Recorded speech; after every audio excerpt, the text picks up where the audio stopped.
My mother once looked the man I loved straight in the eye and said, "You'd be a fool not to marry my older daughter instead." She said it like she was offering him a better deal, like I was some broken prototype and my sister was the shiny, upgraded version. I was standing in the hallway, hidden just out of view. I heard everything, and in that moment, something inside me shattered, quietly. No screaming, no breakdown. I just turned, walked upstairs, packed my laptop, and left. They had no idea they'd just handed me the fuel I needed to build something far beyond their imagination. But let's back up. I'm Rachel Whitaker. I'm 34 now. CTO, co-founder, wife, mother. But back then, I was just the second daughter in a polished Midwestern home in Livonia, Michigan. My mom, Barbara, was the kind of woman who baked cookies for the PTA and judged your entire existence based on your outfit. My dad, Harold, was quiet, present in the physical sense, but never in the emotional one. And then there was my sister Sienna, 3 years older, blue-eyed, blonde, charming.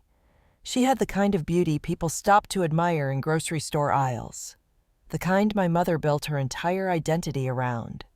I, on the other hand, was the tech girl.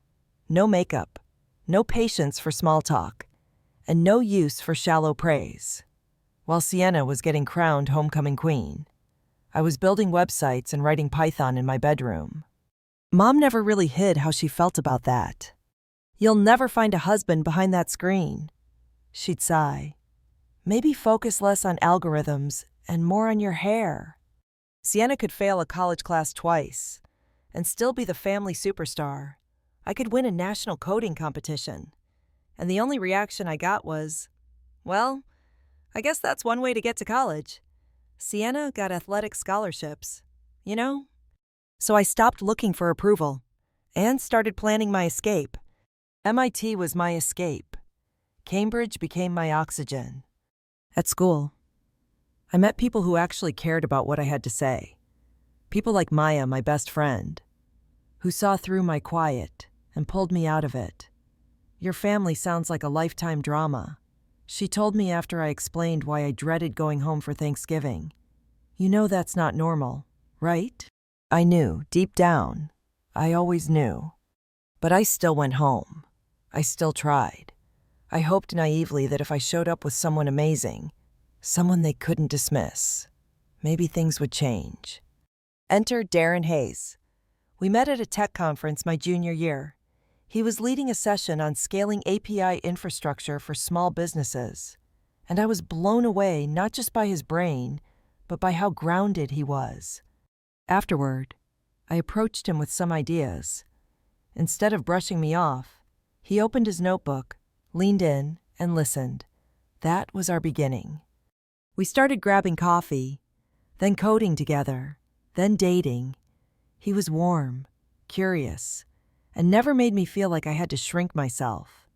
So by the time spring rolled around, I invited him to Michigan to meet my family. I'll admit it. I was proud. Proud of him. Proud of me. Proud of the idea that maybe, just maybe, I had something my mother couldn't ignore. And for the first 24 hours, it almost worked. My dad asked him thoughtful questions about the startup. My mom actually made her Sunday roast, usually reserved for Sienna's boyfriends. And when Darren spoke, she nodded like she approved. Until Sienna walked in, late, unannounced, dressed like she was heading to a gala and smelling like expensive intentions. She hugged everyone, then lingered just a second too long with Darren. Her hand brushed his shoulder. Her voice got sweeter. "So, this is the genius Rachel's been hiding from us." I laughed it off. Darren smiled politely.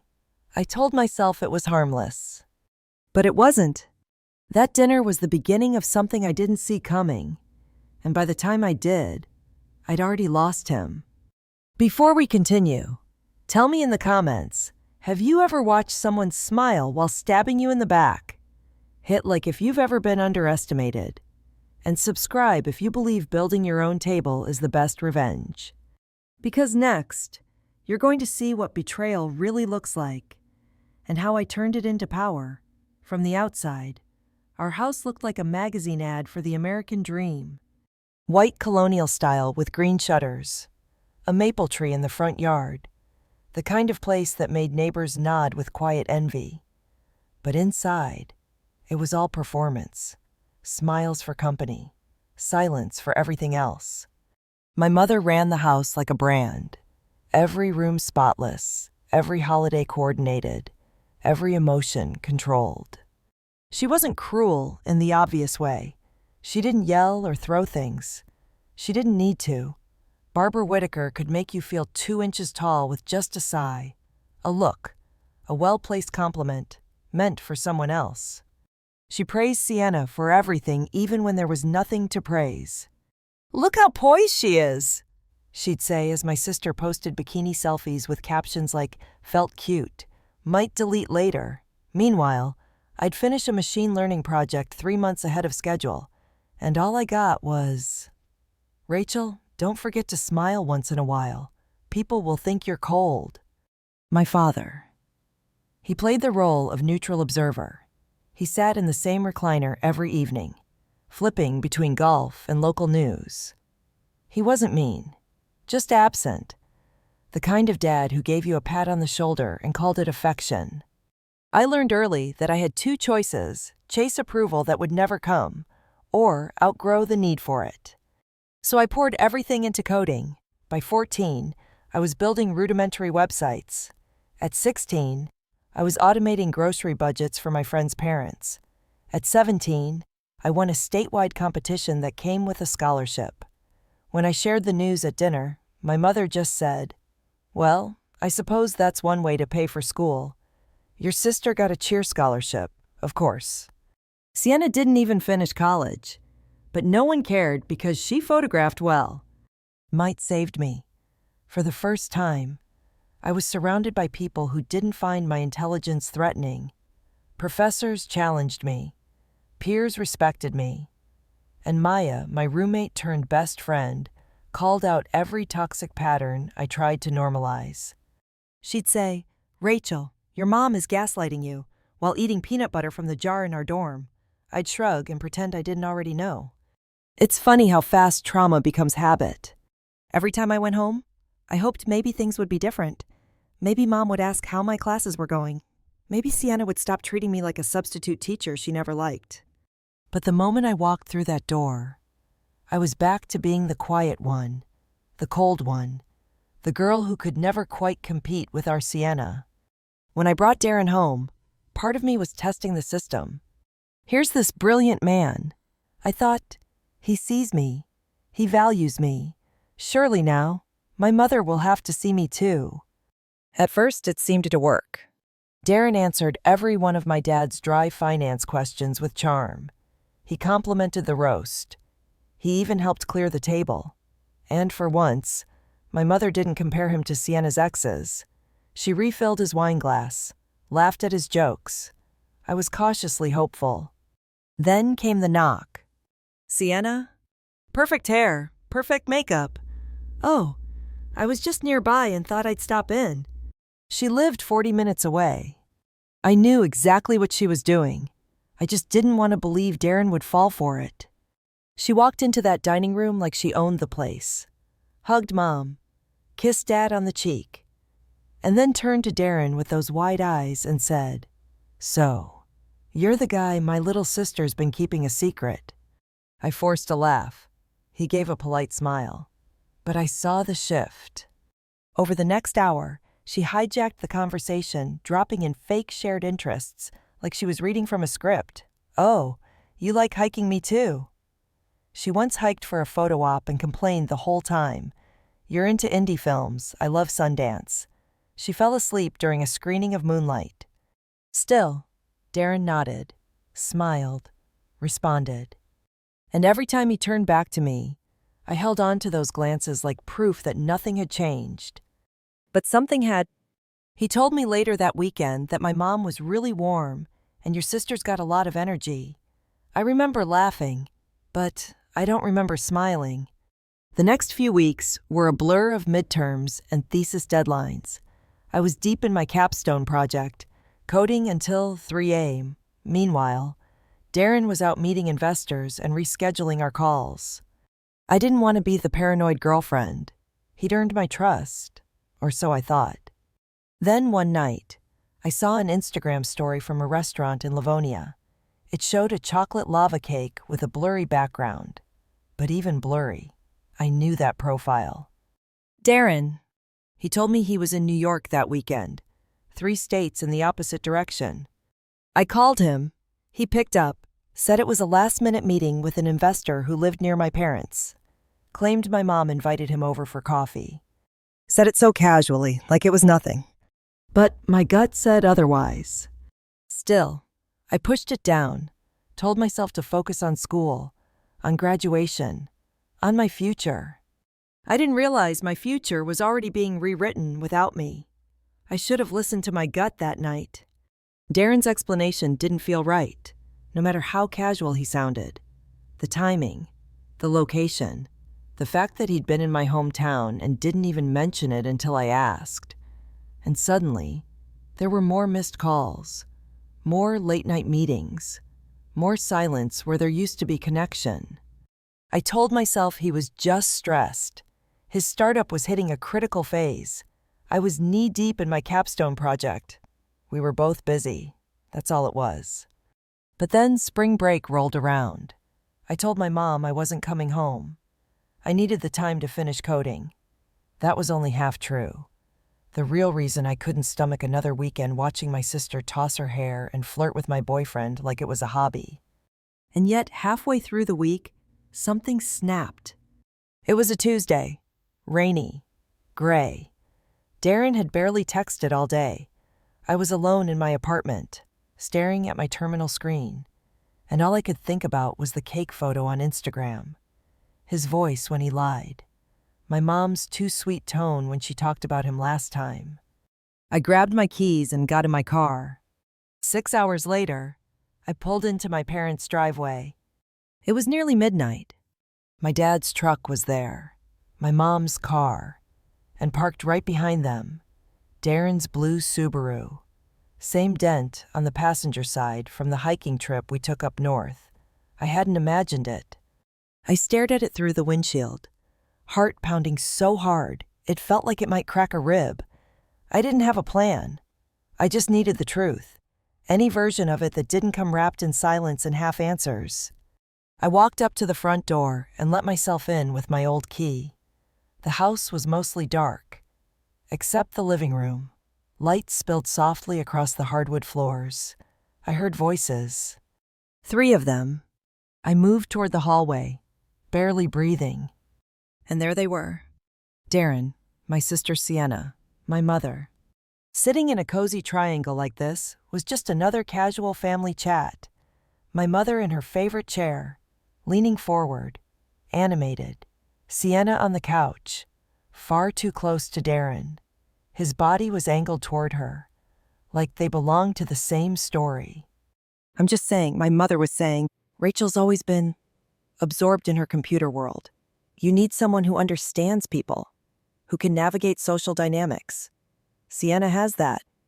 Darren rubbed the back of his neck, looking uncomfortable. But he didn't disagree, not immediately. She's been distant lately, he muttered, always working. That's how she is, Sienna added quickly, placing a hand on his knee like she'd done it 100 times before, always choosing screens over people. I felt like the floor disappeared beneath me. I wanted to turn back, but my feet were locked in place. I just don't know anymore, Darren said quietly. Things used to feel so clear. You need to think about your future, my mother said. Sienna could be the kind of partner who elevates everything you're building. Someone who knows how to host, connect, charm. Can you really see Rachel doing that? And that's when I made a sound. I don't even know what it was, some mix of breath, disbelief, and fury finally leaking out of me. They all turned. Darren froze. Sienna's face drained of color. My mother. She stood up slowly like nothing had happened. Rachel, she said, her voice light and falsely warm. What a surprise. We thought you were in Boston. I looked at Darren. How long has this been going on? He stood quickly, stepping away from the couch. It's not what it looks like. Because it looks like you've been coming to my family home behind my back, sitting here with my mother and sister, talking about me like I'm some project that needs replacing. It wasn't like that. I asked how long. Darren? He swallowed, looked away. A few months. My knees nearly buckled. My mother jumped in, her voice too sweet. Darling, you're overreacting. Darren's just been keeping us company now and then. Your father and I enjoy seeing him. And I just happened to be here, Sienna added, smiling thinly. I turned to Darren again. Did you lie about every single business trip? He opened his mouth, closed it. Your mom told me your dad was having health issues. She said he needed company. My father's upstairs, I snapped. Perfectly healthy, just like he's always been. I didn't mean to. But you did. You made a choice. The silence that followed was thick with everything that had been building for months. Then my mother stepped forward, dropping the mask. Let's be honest. Rachel, you were never going to be what Darren needed. You're smart, yes, but men want someone warm, someone who knows how to support, not someone who spends every hour buried in code. And you decided that person was Sienna, I said flatly. She's more suited for the life Darren is building. And you had no problem using lies and manipulation to make that happen. I did what mothers do, she snapped. I protected both my daughters' futures. You have your career, your degrees. Sienna needs stability. She needs a husband who can give her a life. I turned to Sienna. You went along with this. I didn't plan for this to happen, she said quietly. But I didn't stop it either. Darren tried one last time. Rachel, I never meant to hurt you. But you did. You all did. And just like that, something inside me broke and didn't come back the same. I looked each of them in the eye, one by one. We're done, I said. Don't call me, don't text, don't come near me again. Then I walked out the same door I came in. No tears, not yet. Just silence, heavy and final. I don't remember the drive back to Boston. Not clearly. I remember rain, a lot of it. I remember gripping the wheel so tightly my knuckles ached. And I remember pulling into a rest stop somewhere in upstate New York, hands shaking, stomach in knots, unable to breathe. I sat in my car until the windows fogged. Then I called the only person I could. Maya. I didn't even say hello, just I need help. Everything's falling apart. She didn't ask questions. She just said, come stay with me. So I did. Her tiny apartment smelled like old takeout and lavender candles. The couch was too short. The shower pressure was awful, and it became the safest place I'd known in years. For the next few weeks, I unraveled. I couldn't eat, couldn't sleep, couldn't focus. Every time I tried to open my laptop, I'd stare at the code and see Darren's face, my mother's voice echoing in my head, Sienna's hand on his knee. My capstone sat untouched, deadlines passed, my inbox filled with unread emails from professors, advisors, project leads, people I respected, people who believed in me. And still, I couldn't move. Grief is a quiet thing, until it isn't. I remember sitting on Maya's floor one night with a half-melted pint of ice cream in my lap, whispering, was I really that easy to throw away? She didn't answer right away, then said, no, but you were taught to believe you were. A week later, I withdrew from MIT, 2 months before graduation. After 4 years of pushing harder than I thought I could. After everything I sacrificed just to get there. My advisor begged me to reconsider. We can grant you incompletes, summer extensions. You don't have to throw it all away. But it felt like everything good in my life had already been thrown. What was the point? I disappeared, off the grid, deleted social media, blocked Darren's number, ignored the random texts from my mother like nothing had happened. Meanwhile, their lives moved on. A friend texted me a screenshot a month later, Darren and Sienna's engagement announcement. There she was, flashing a ring that looked eerily similar to the one Darren and I had once talked about, and standing between them, grinning like a queen. "Barbara?" I turned off my phone and didn't turn it back on for 3 days. Grief turned to numbness. Numbness turned to rage. Maya watched me cycle through it all quietly, steadily, never pushing. One night, as we split yet another bowl of ramen on the floor, she said, "You ever thought about therapy?" I scoffed. "Yeah, I don't need help crying on cue. That's not what therapy is." "I know," I muttered. "I'm just scared if I talk about it out loud, I'll break completely." "Or maybe," she said, "you'll stop carrying it alone." So I made an appointment. Dr. Linden was a sharp, no-nonsense woman in her 50s with kind eyes and a voice like gravel. She didn't baby me, didn't oversympathize. She listened, asked hard questions, called out the lies I told myself gently, but firmly. "What your family did wasn't just hurtful," she said in our first session. "It was betrayal. And betrayal from those closest to us can shatter our identity." I nodded, but didn't speak. She continued, "But you get to decide what happens next. You may not have had control then, but you have it now." Week after week, I showed up, unraveled the patterns, the guilt, the feeling that maybe I deserved what happened, that maybe if I'd just been a little warmer, more agreeable, more normal, I wouldn't have been replaced so easily. She said something that stuck with me: abuse doesn't have to be loud. Sometimes it's the quiet discrediting of who you are over years until you forget your own value. That hit me hard. It wasn't just Darren. It wasn't just Sienna. It was a lifetime of being told I was too much in all the wrong ways and not enough in all the right ones. By August, I was still raw, but I wasn't broken anymore. And I was ready to start again. I didn't want to go back to MIT. That part of my life felt burned. But I wasn't done with my degree. I'd worked too hard. So I applied to the University of Washington in Seattle. New coast, new city, no memories tied to anyone who hurt me. With my transcripts and recommendations, I was accepted. They even gave me a scholarship to finish my last semester. It felt like the universe cracking open just enough to let me breathe again. Saying goodbye to Maya was the hardest part. She hugged me at the airport, eyes glassy but proud. "You better FaceTime every week," she said. "I mean it. I want visual proof you're alive." "Thank you," I said, "for everything."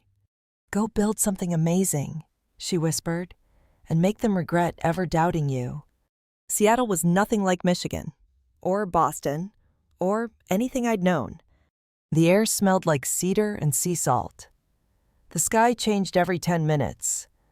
The tech scene was buzzing, alive, and weirdly, welcoming. I rented a tiny studio near campus and filled it with things that had no ties to my old life. No photos of family, no old notebooks, no memories of Darren, just blank walls, clean code, and a second chance. I finished my degree in 1 semester, with honors. No one from my family came to graduation, but Maya did. Flew in with her new boyfriend, held up a giant sign that said, "Revenge Graduate" in glitter paint. I laughed harder than I had in months. It was the first time I truly felt free. And I was just getting started. Graduating in Seattle felt different. There was no stage photo with my parents, no congratulations dinner, just Maya cheering so loud she startled a kid 2 rows over, and me quietly proud, holding a diploma I nearly gave up on. I didn't feel triumphant. I felt clean, like someone had finally cut the last thread connecting me to the version of myself that begged to be chosen. Now I was choosing me. After graduation, I accepted an entry-level role at a mid-sized tech company downtown. The pay wasn't flashy. The title was generic, but the code base was challenging, And the team respected me from day one. That was all I needed.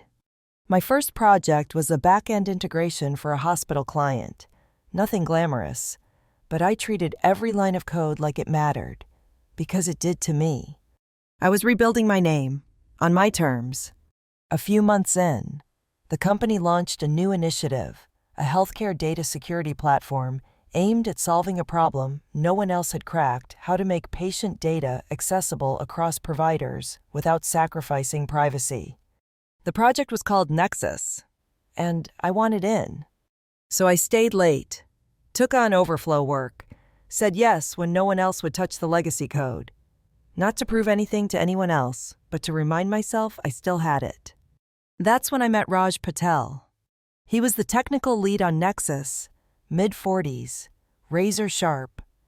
The kind of mentor who didn't sugarcoat feedback but never made you feel small. He saw through people fast. And after 2 weeks of working under him, he pulled me aside and said, "You've got real instincts, but you're playing safe. Stop coding for approval. Start coding to solve real problems." That lit a fire in me. I started proposing solutions that broke convention, questioned architecture decisions even senior engineers wouldn't touch, and when one of my suggestions cut the system load time by 42%, Raj didn't just thank me, he made sure the entire department knew it. That's how I got promoted, twice. By the time I hit my 3rd year in Seattle, I had a private office, 3 direct reports, and a reputation for solving the kind of back-end problems that made other teams sweat. It wasn't luck, it was earned. But if the old Rachel had been quiet and sharp-edged, this version was something else entirely. Confident, calm, unapologetically focused. And I liked her. Outside of work, my world expanded too. There was Kim, who dragged me to a climbing gym and wouldn't let me make excuses. Aaron and David, the couple next door who insisted I join their trivia nights. And Lena from work, who became the first colleague I actually trusted. These people didn't care about who I used to be. They only saw who I was now.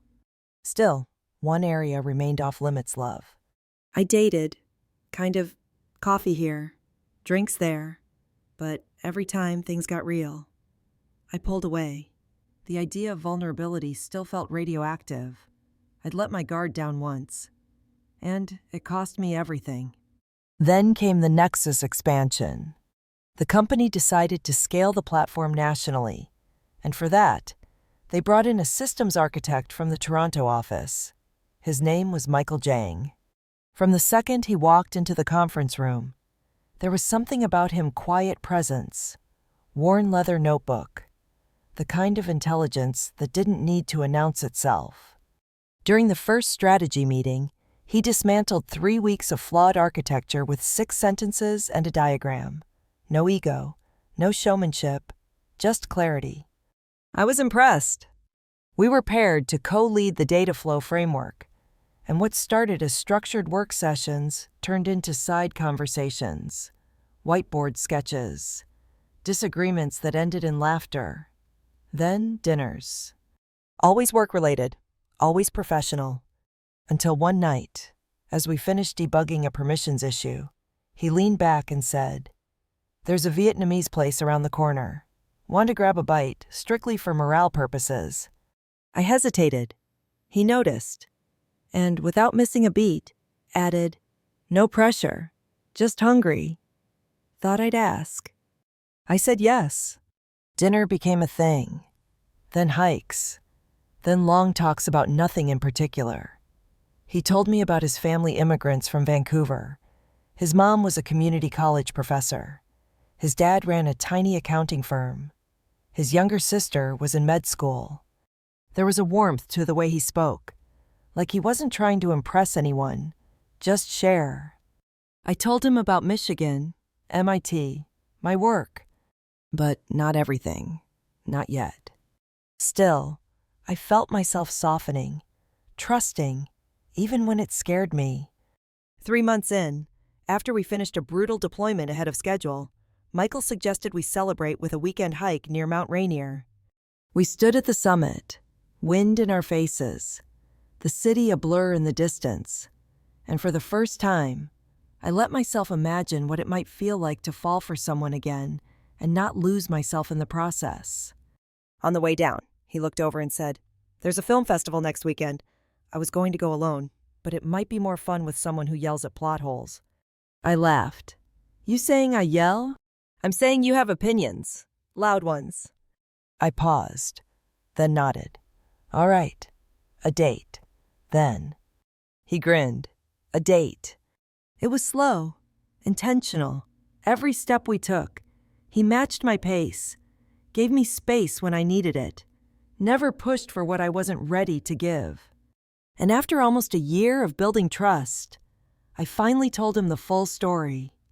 My family, the betrayal, the engagement photo with my mother grinning in the center like she'd won.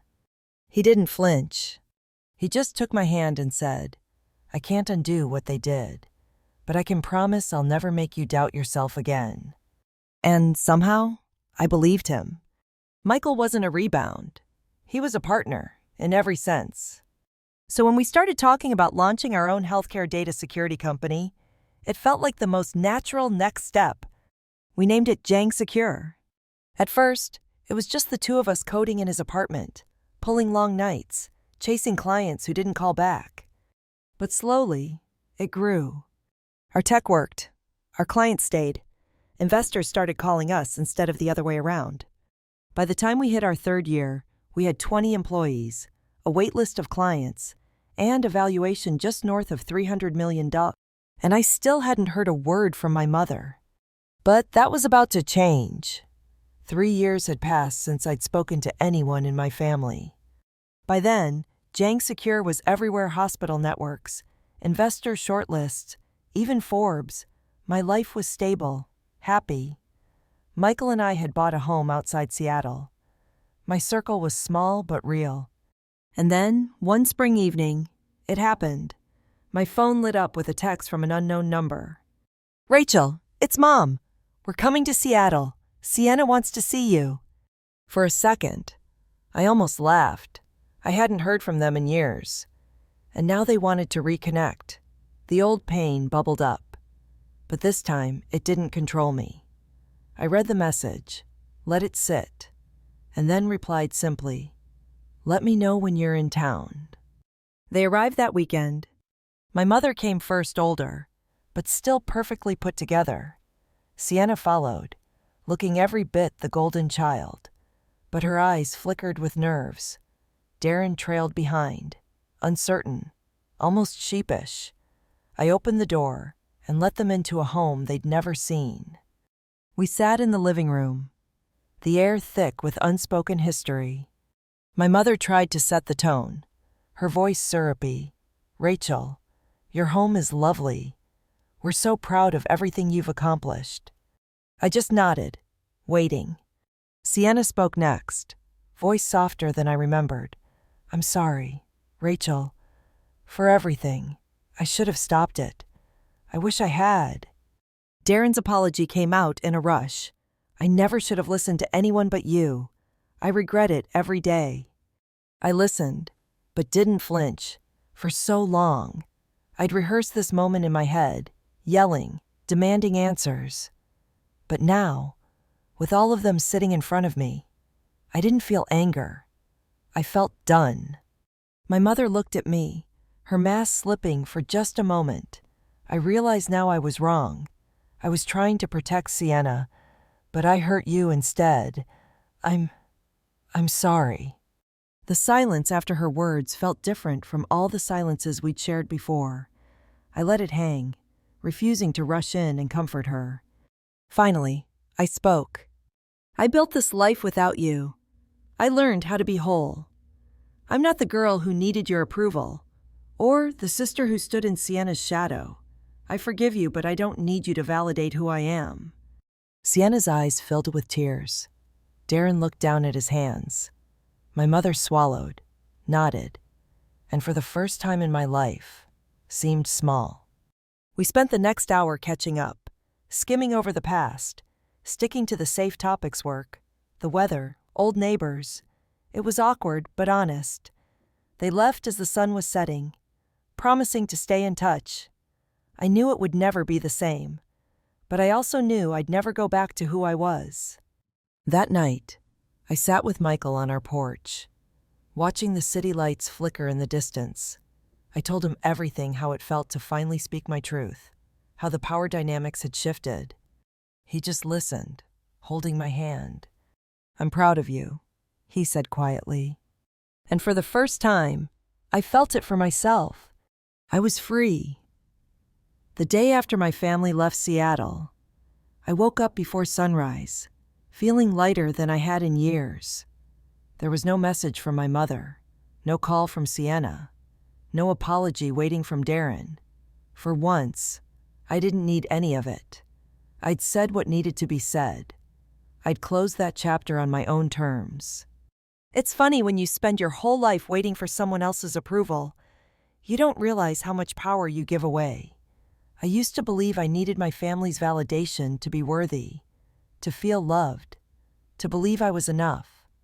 But I learned painfully, slowly, that healing isn't about changing someone else. It's about changing what you believe about yourself. Over the next few weeks, I found myself reflecting on everything that had happened. The betrayal, the heartbreak, the loneliness, the nights in Maya's apartment, the years building Jang secure from nothing, the risks and the doubts, and the little moments of courage that added up over time. And I realized that the greatest revenge isn't proving your worth to the people who hurt you. It's creating a life you don't need to justify. Michael and I settled into a new rhythm. Work was busy, but it wasn't my whole world anymore. We started making time for things that had nothing to do with tech Sunday hikes, volunteering at a coding camp for girls, long evenings cooking together with music playing in the background. One night, as we sat on the porch watching the stars, he asked, "Do you ever regret it? Cutting them out, walking away?" I thought about it for a long moment. Sometimes, there are days I wish things had been different, that my family could have loved me in the ways I needed. But I don't regret putting up boundaries. I don't regret choosing myself. He nodded, squeezing my hand. You never owed them your peace. Life moved on. My circle grew. Maya stayed a constant, her advice, her friendship, the quiet strength she'd always offered. When she came to visit, we laughed about our old dorm room and celebrated how far we'd both come. And then there was Sienna. We exchanged polite emails now and then, birthdays, holidays, small updates. The old tension was gone, replaced by something like distant understanding. We would never be close, but that was okay. Not every story has to end in perfect reconciliation. Sometimes, survival is enough. As for my mother, I heard from her less and less. She sent cards for major milestones: our wedding, our first child's birth, but always from a distance. I wondered if she understood what she'd lost, or if she still believed she'd done the right thing. I let it go. It wasn't mine to fix. What matters is what I kept. I kept my integrity. I kept my ambition. I kept the friends who became family, and the love that didn't ask me to shrink. I built a business that changed lives and hired women who, like me, had been told they were too much. I spoke at conferences, mentored students, invested in causes that meant something to me. And slowly, the old wounds became just that old, not erased, but no longer running my life. I think about the girl I was at 21, eavesdropping on a living room conversation she was never meant to hear. The girl who thought she'd lost everything, not realizing she was about to gain herself. If I could go back and tell her one thing, it would be this: your worth is not up for debate, not by your family, not by the people who leave, not by anyone. You get to decide what you carry forward and what you leave behind. And if you're watching this, maybe you needed that reminder too. You don't have to forgive what can't be forgiven. You don't have to rebuild bridges that only ever led to pain. You're allowed to outgrow the places and people that tried to keep you small. Most importantly, you're allowed to write your own ending. So, if you're stuck in a story that doesn't fit, start a new one. Build your own table. Invite the people who see you for who you are, not who they want you to be. Looking back, I wouldn't change a thing. Every heartbreak, every loss, every lonely night, it all brought me here. To this life, this peace, this unshakable knowledge that I am enough. Thank you for listening to my story. If it resonated, leave a comment below. Tell me about your journey, your battles, your triumphs. Like, subscribe, and share this with someone who needs to know they're not alone. Because success is the best revenge, but healing, that's real power. And my story, it's just one of many. Yours is still being written.